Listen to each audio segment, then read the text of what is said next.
어디서 근본 없는 고아년이 굴러 들어와서 내 귀한 아들 앞길에 말을 끼게 해. 빚쟁이 주제에 감히 귀한 의사 며느리랑 겸상을 하려고 들어? 넌 저기 가서 우리 다 먹고 나면 그때 혼자 먹어라.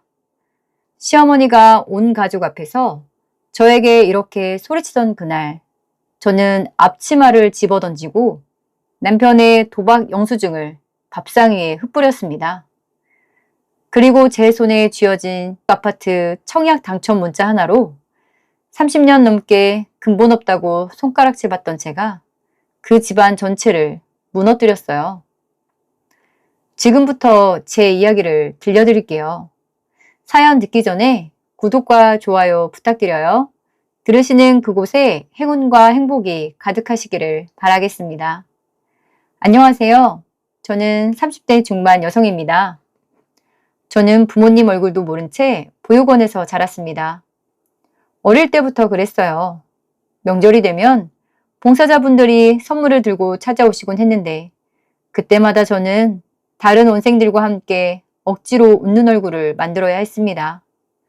카메라 앞에서 환하게 웃는 사진이 찍히고 나면 저는 늘 방구석에 혼자 앉아 창밖만 바라봤어요. 어버이날이면 선생님께서 카네이션을 만들자고 하셨는데 저는 그 꽃을 누구한테 달아드려야 할지 몰라 늘 마음 한구석이 텅 비어 있었습니다. 친구들이 엄마 아빠 자랑을 늘어놓을 때마다 저는 그저 조용히 자리를 피하곤 했지요. 누군가 제게 부모님 얘기를 물으면 저는 늘 웃으며 얼버무리는 법부터 배웠어요. 그게 상처받지 않는 유일한 방법이었거든요. 그때부터 저는 혼자 살아가는 법을 일찌감치 익혀야 했습니다. 누구한테도 기댈 수 없다는 걸 알았기에 남들보다 2배는 더 독하게 살아야 한다고 다짐했지요. 그 다짐 하나로 저는 19회를 버텨왔습니다. 고등학교를 졸업하자마자 저는 사회로 나왔어요. 갈 곳도 기댈 곳도 없었기에 숙식을 제공해주는 식당을 찾아 들어갔습니다. 식당 한편의 좁은 방에서 자고 먹으며 저는 설거지부터 시작해서 주방의 모든 일을 배워나갔어요.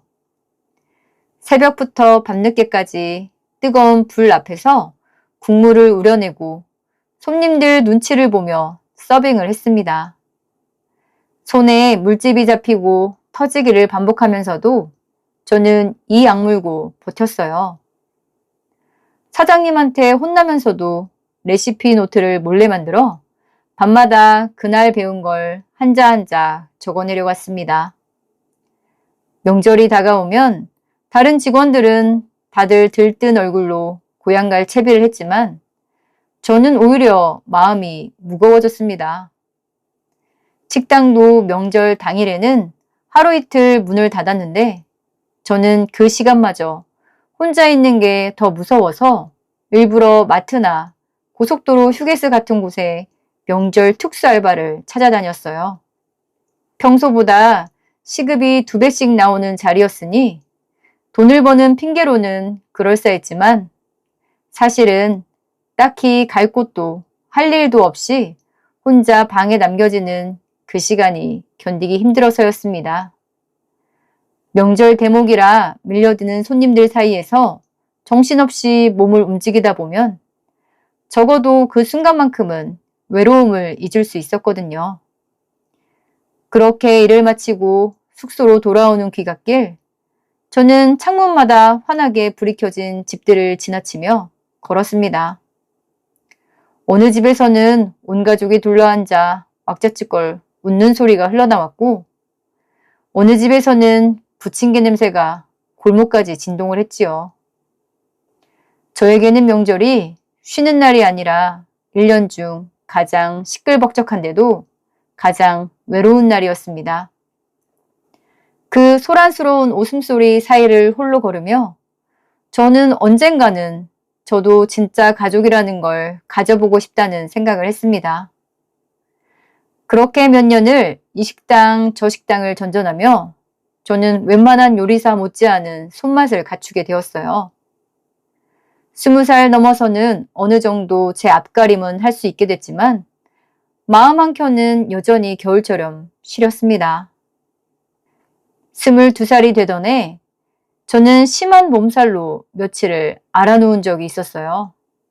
좁은 쪽방에서 이불도 제대로 덮지 못한 채 열에 들떠 밤새 끙끙 앓았지만 문을 두드려주는 사람은 아무도 없었습니다.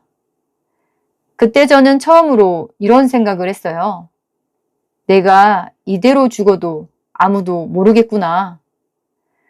그 서늘한 생각이 오히려 저를 더 독하게 만들었습니다. 저는 몸이 낫자마자 다시 앞치마를 두르고 주방에 섰고 그날 이후로 다짐했어요. 언젠가는 반드시 제 이름으로 된 무언가를, 저를 지켜줄 무언가를 만들어내겠다고요. 그렇게 저는 하루하루를 버티는 대신 하루하루를 쌓아 올리기 시작했습니다. 남들이 쉬는 시간에 저는 새로운 육수 배합을 연구했고 손님들의 반응을 하나하나 노트에 적어가며 제 손맛을 갈고 닦았어요. 그게 유일하게 가진, 그리고 아무도 빼앗아갈 수 없는 재산이라고 믿었기 때문입니다. 그러다 지금의 남편 상호 씨를 만났습니다. 같은 상권에서 일하다 알게 된 사이였는데 상호 씨는 저에게 참 다정하게 대해줬어요. 제가 야간 근무를 마치고 지친 얼굴로 나올 때마다 상호 씨는 늘 따뜻한 음료수 하나씩을 건네주곤 했습니다. 비 오는 날이면 우산도 없이 나온 저를 위해 자기 우산을 씌워주며 굳이 먼 길을 돌아 바래다 주기도 했지요. 유진 씨, 손이 이게 뭐예요? 이렇게까지 안 해도 될 텐데 이제.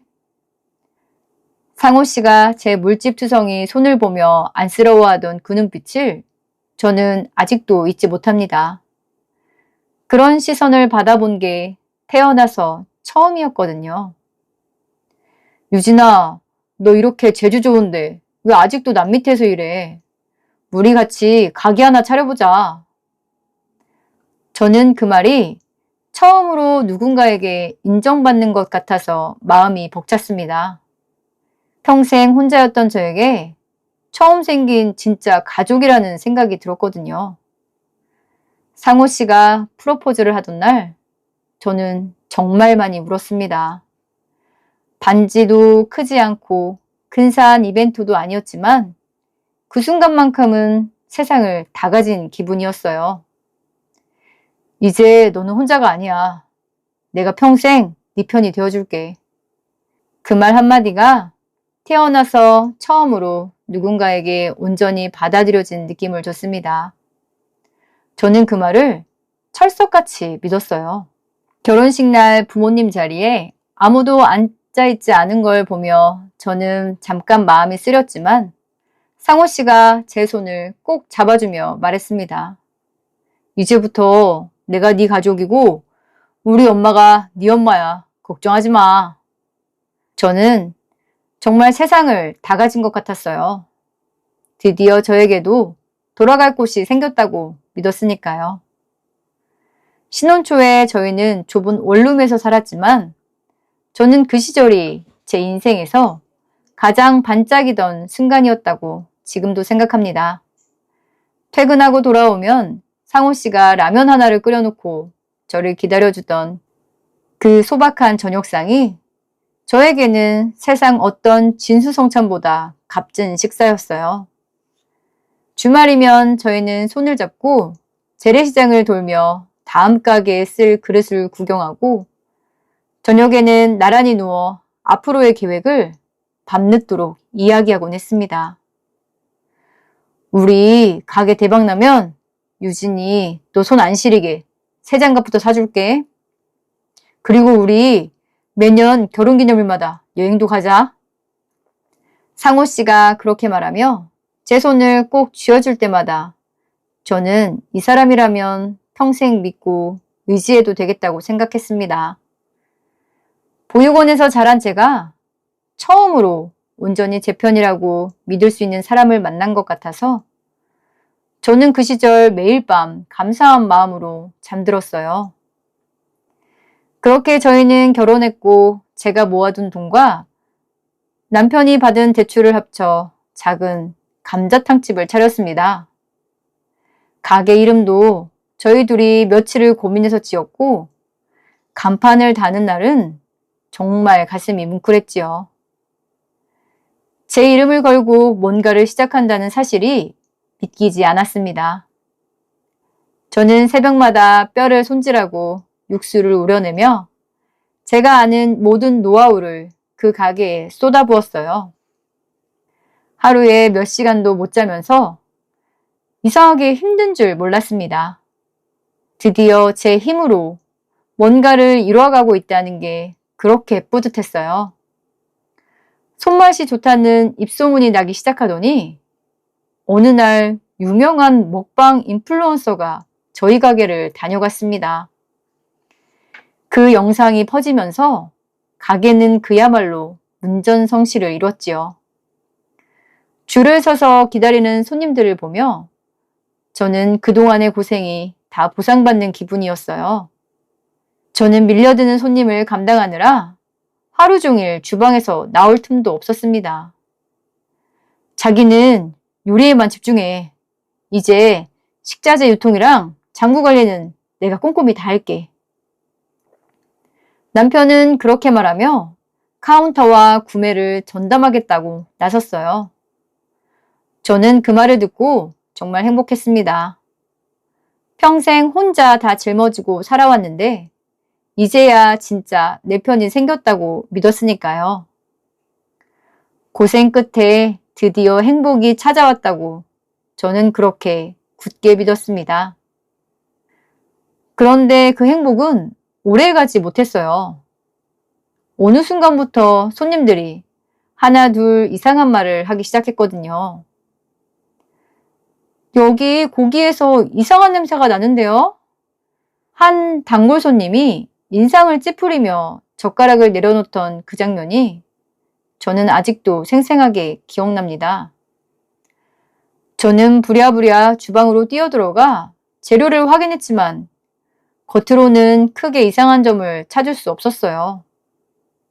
며칠 뒤엔 다른 손님이 국물을 한 숟갈 뜨더니 고개를 저었습니다. 국물이 예전이랑 다르게 밍밍하네요. 전에 먹던 그 맛이 아니에요. 저는 육수를 몇 번이고 다시 우려내며 답답한 마음을 달랬어요. 분명 제 손으로 직접 끓인 국물인데 왜 맛이 변했다는 건지 이해할 수 없었습니다. 단골 손님들마저 하나둘 발길을 끊기 시작했어요. 저는 영문을 몰라 답답해하며 재료를 다시 손질하고 육수를 더 정성껏 끓여봤지만 손님들의 항의는 계속됐습니다.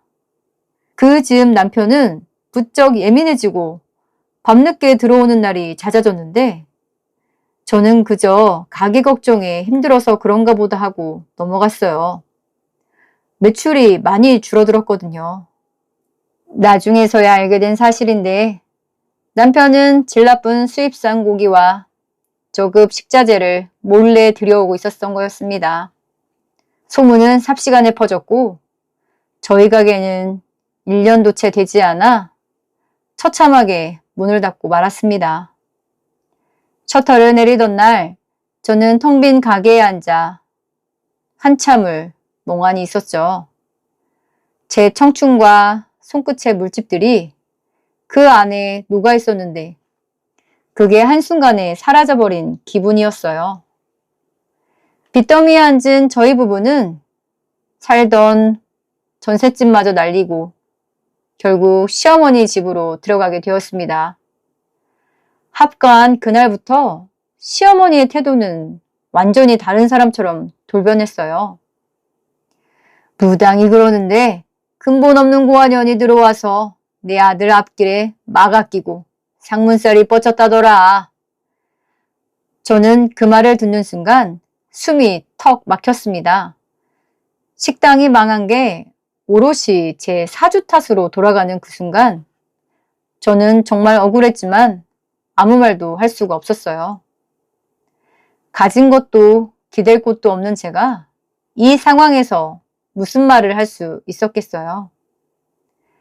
그날부터 저는 시어머니의 온갖 구박을 온몸으로 받아내야 했습니다. 낮에는 근처 식당에서 주방 알바를 하고 밤에는 대리운전까지 뛰며 남편의 빚을 갚아나갔어요. 새벽에 들어와 두어 시간 눈을 붙이고 나니 다시 출근하는 시간이 되어 그런 날들이 반복됐죠. 몸은 천근만근이었지만 저는 이번에도 버티면 나아질 거라고 스스로를 다독였습니다. 집에 들어가면 시어머니는 늘 저를 못마땅한 눈으로 쳐다보셨습니다. 네가 들어오고 나서 우리 집안 이 모양이 됐다. 네가 데려온 애군이야. 명절에 친척들이 모이면 시어머니는 저를 앞에 두고도 아무렇지 않게 그런 말씀을 하셨어요.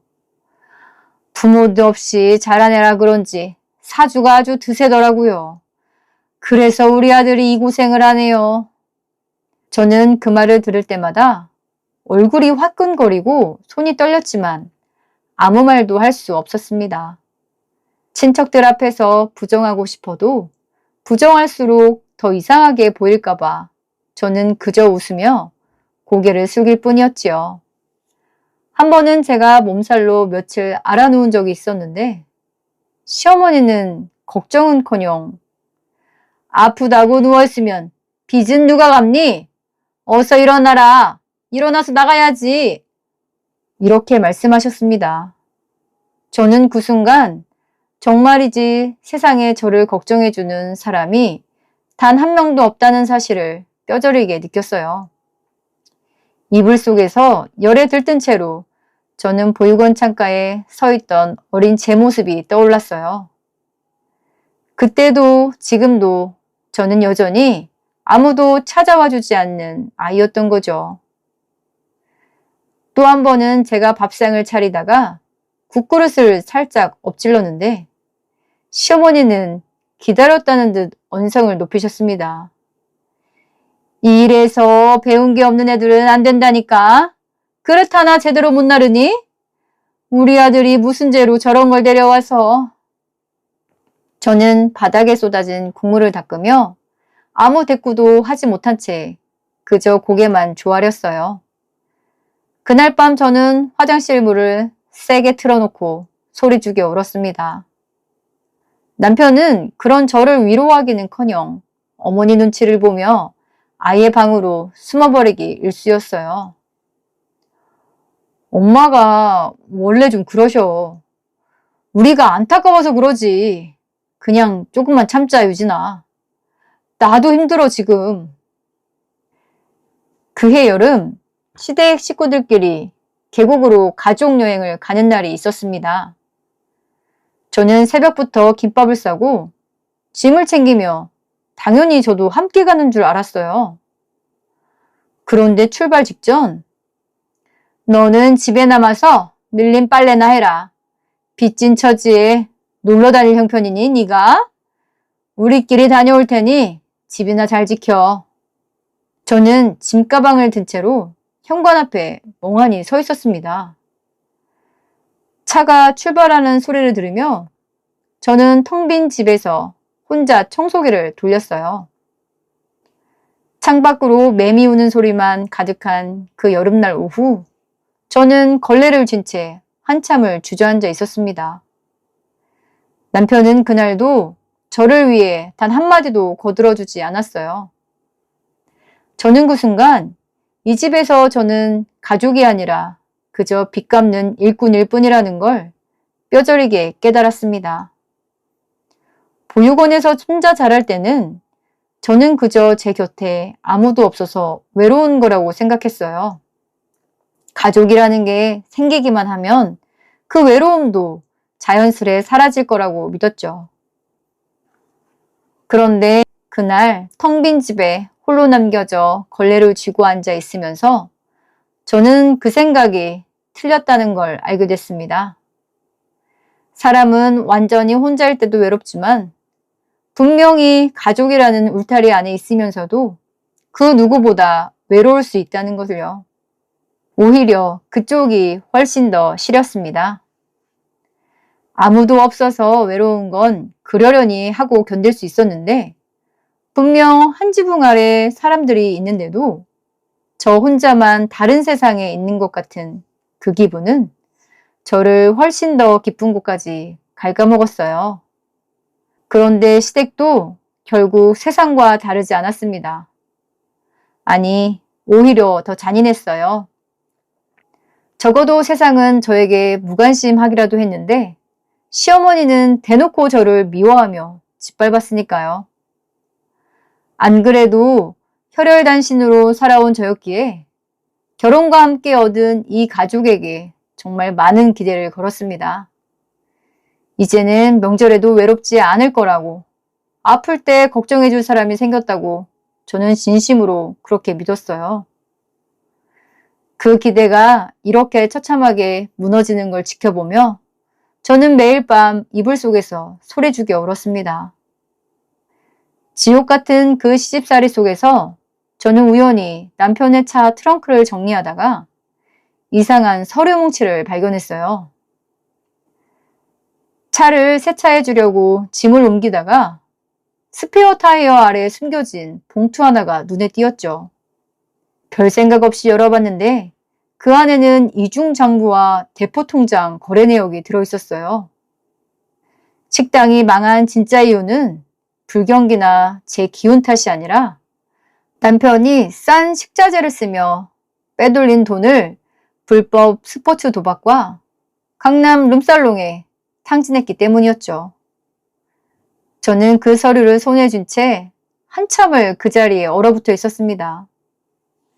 손이 벌벌 떨려서 종이를 제대로 넘기지도 못할 정도였어요. 믿었던 사람이 저에게 이렇게까지 거짓을 꾸며왔다는 사실이 그 무엇보다 저를 무너뜨렸습니다. 더 충격적인 건 그 다음이었어요. 우연히 시어머니의 통화를 듣게 됐는데 시어머니도 아들의 그 쓰레기 같은 짓을 처음부터 다 알고 계셨더라고요. 상우야, 제가 알아서 갚게 놔둬. 어차피 갈 데도 없는 년인데 어디 가겠니? 저러다 지치면 알아서 나가 떨어지겠지. 저는 그 말을 듣는 순간 그동안 참아왔던 모든 것이 무너져 내리는 걸 느꼈어요. 저를 평생 빚 갚는 노예로 부려먹기 위해 무당 핑계를 대며 저를 철저히 가스라이팅했던 거였죠.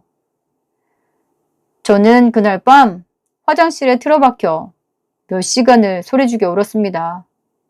믿었던 사람들에게 이렇게까지 이용당하고 짓밟혔다는 사실이 그 무엇보다 저를 무너뜨렸어요. 바보 같았던 제 모습이 너무 싫었죠. 그날 저는 거울 속의 제 얼굴을 오래도록 들여다봤어요. 퀭한 눈에 초췌한 얼굴을 한 여자가 저를 마주보고 있었죠. 저는 조용히 다짐했습니다. 다시는 누구에게도 이렇게 이용당하지 않겠다고. 피눈물을 흘리며 각성한 저는 그날부터 남편도 시어머니도 더 이상 믿지 않기로 마음먹었죠. 저는 그 후로 남편과 시어머니 몰래 제 명의로 비밀통장 하나 만들어 빚을 갚는 척하면서 악착같이 돈을 모으기 시작했습니다. 사실 원래도 조금씩 모아놓고 있었어요. 저 혼자라는 생각이 들 때마다요. 대리운전으로 번 돈의 일부를 몰래 빼돌려 남들 모르게 조금씩 쌓아갔어요. 겉으로는 여전히 순종적인 며느리 행세를 하며 시어머니가 시키는 대로 다 했지만 속으로는 매일 밤 통장 잔고를 확인하며 이를 악물었습니다. 그리고 오랜 무주택자 기간을 활용해 꾸준히 넣어왔던 아파트 청약에 기적적으로 당첨이 되었습니다. 당첨 문자를 받던 날 저는 화장실에 숨어 소리 없이 또 울었죠. 드디어 저에게도 온전히 제 이름으로 된 집이 생긴다는 사실이 그동안의 서름을 조금이나마 씻어주는 것 같았습니다. 평생 제 이름으로 된 무언가를 가져본 적이 없었는데 이제야 진짜 제 것이 생긴다는 게 믿기지 않았죠. 저는 휴대전화 화면을 몇 번이고 다시 확인하며 이게 꿈이 아니라는 걸 확인했습니다. 하늘은 스스로 돕는 자를 돕는다는 말이 있잖아요. 사실 당첨이야 그저 운이 좋았던 거겠지만 그 운이 왔을 때 붙잡을 준비가 되어 있었던 건 그동안 아무도 몰래 이 악물고 한 푼 두 푼 모아온 제 자신이었습니다.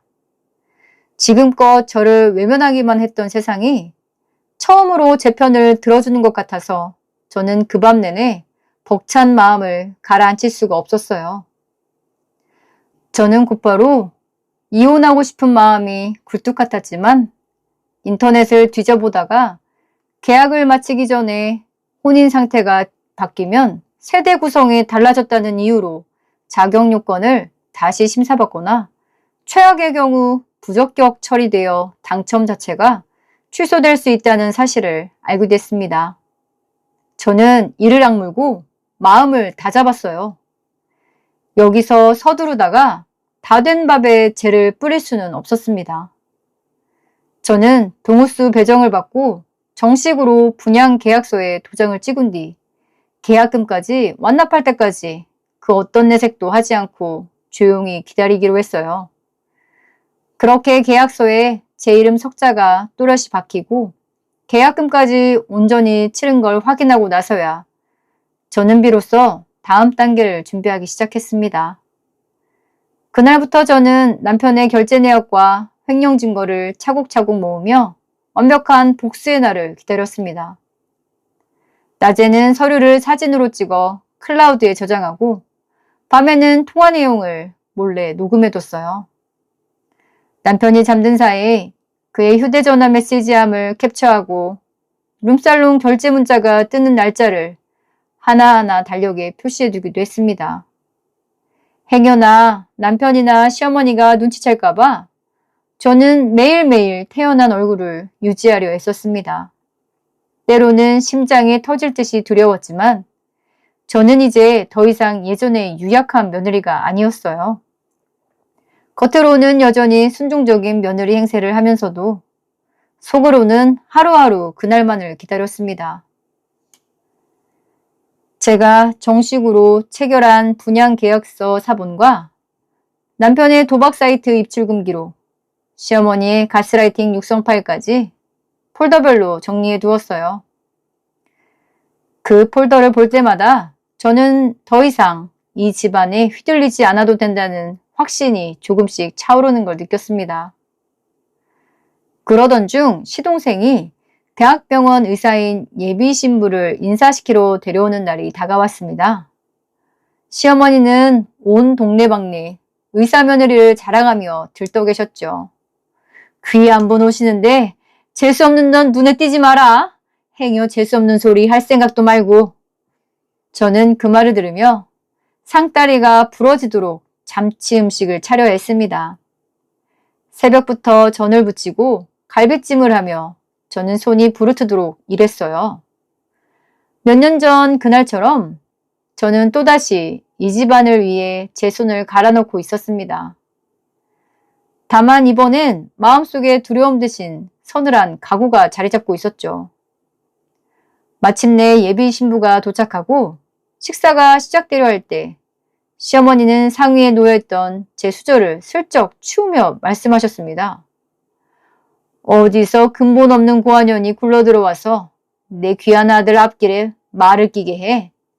빚쟁이 주제에 감히 귀한 의사 며느리랑 겸상을 하려고 들어?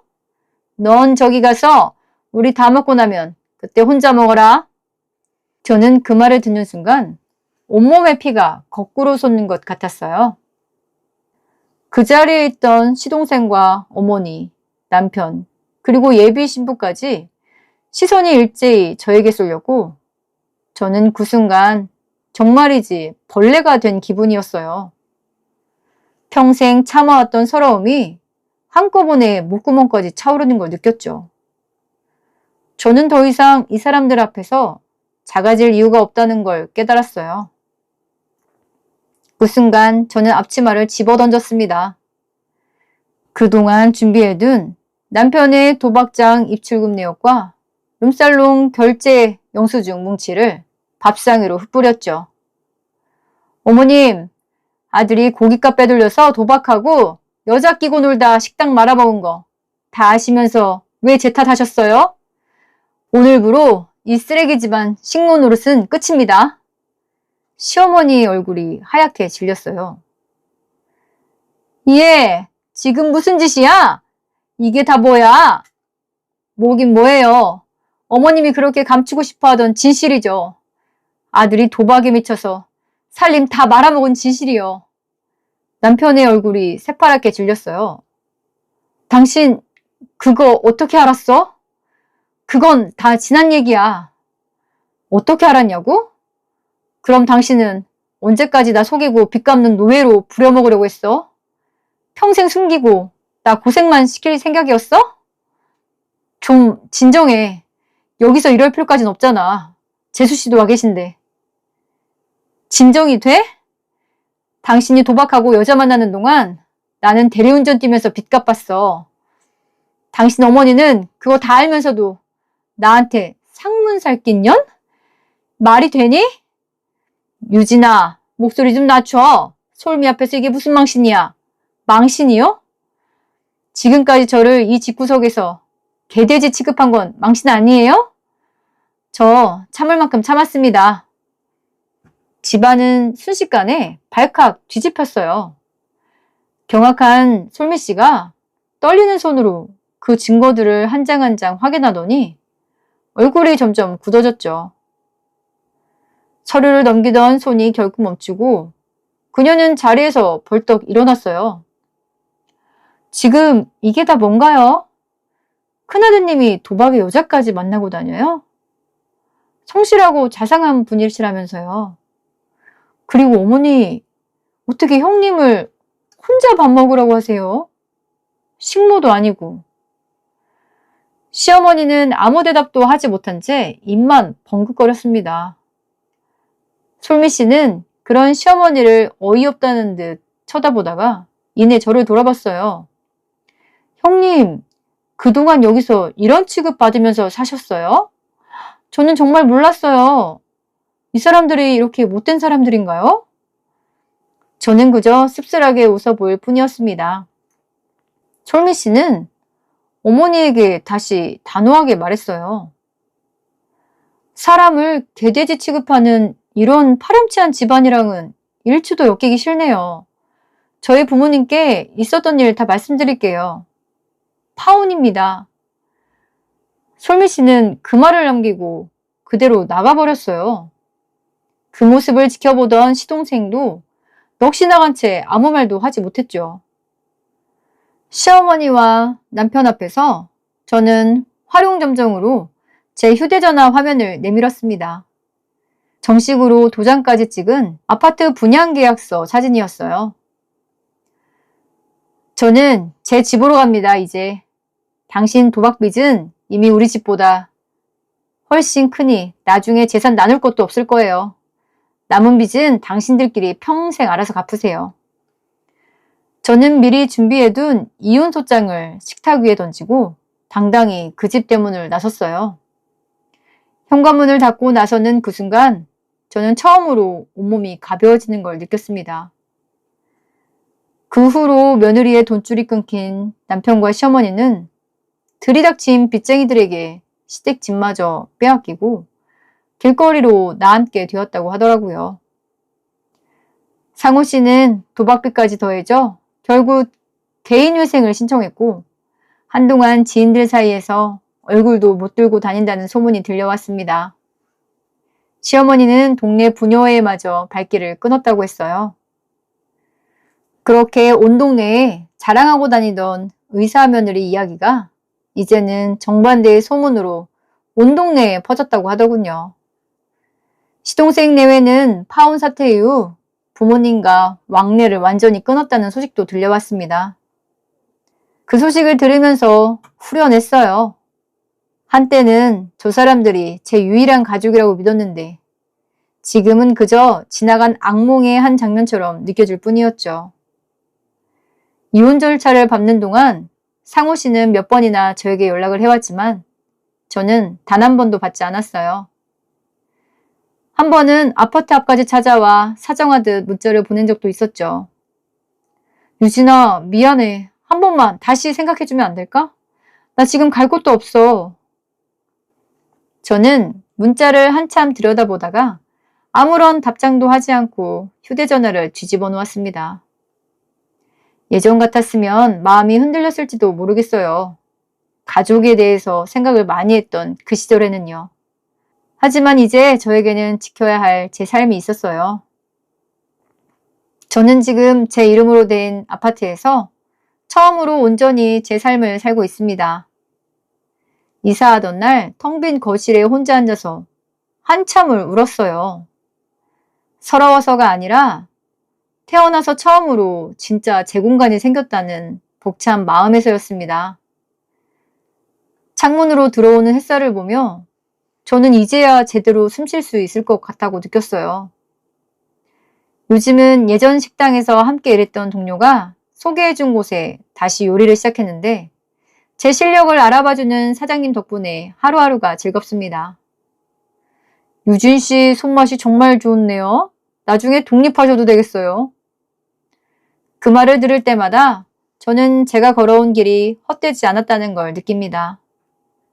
평생 혈혈단신으로 세상과 맞서 싸운 제가 이제야 진짜 제자리를 찾은 기분이었어요. 요즘은 퇴근길에 동네 산책을 하며 저녁 노을을 바라보는 게 제 작은 낙이 되었습니다. 아무도 저를 재촉하지 않고 아무도 저를 탓하지 않는 그 시간이 저에게는 세상 무엇보다 소중해요. 가끔은 그 노을을 보며 언젠가 저도 다시 누군가와 가정을 이룰 수 있을까 하는 생각을 해봅니다. 예전 같으면 두려움이 앞섰을 텐데 지금은 그저 담담하게 그런 날을 상상해 볼 수 있게 됐어요. 사람은 결국 누구나 혼자라는 말도 있지만 저는 이제 그 말의 뜻을 조금은 다르게 이해합니다. 혼자 있어도 괜찮은 사람이 되어야 나중에 누군가와 함께 있어도 그 안에서 또 혼자이지 않을 수 있다는 걸요. 언젠가 다시 가정을 이루게 된다면 저는 그 안에서 서로가 서로에게 온전한 울타리가 되어주는 그런 가족을 만들고 싶습니다. 한 지붕 아래 있으면서도 혼자였던 그 시간들을 다시는 겪고 싶지 않으니까요. 사람이 힘든 순간에 어떤 선택을 하는지 보면 그 사람의 본 모습을 알 수 있다는 말이 있잖아요. 저는 이번 일을 겪으며 그 말을 뼈저리게 실감했어요. 누군가에게 짐을 떠넘기고 이용하려 했던 사람들은 결국 그 대가를 스스로 치르게 되어 있더라고요. 그리고 아무리 근본 없다는 손가락질을 받아도 제 손으로 쌓아 올린 삶은 누구도 함부로 무너뜨릴 수 없다는 것을 배웠습니다. 오늘 사연은 여기까지입니다. 긴 시간 끝까지 함께 해주셔서 감사합니다. 오늘도 모두 행복하세요.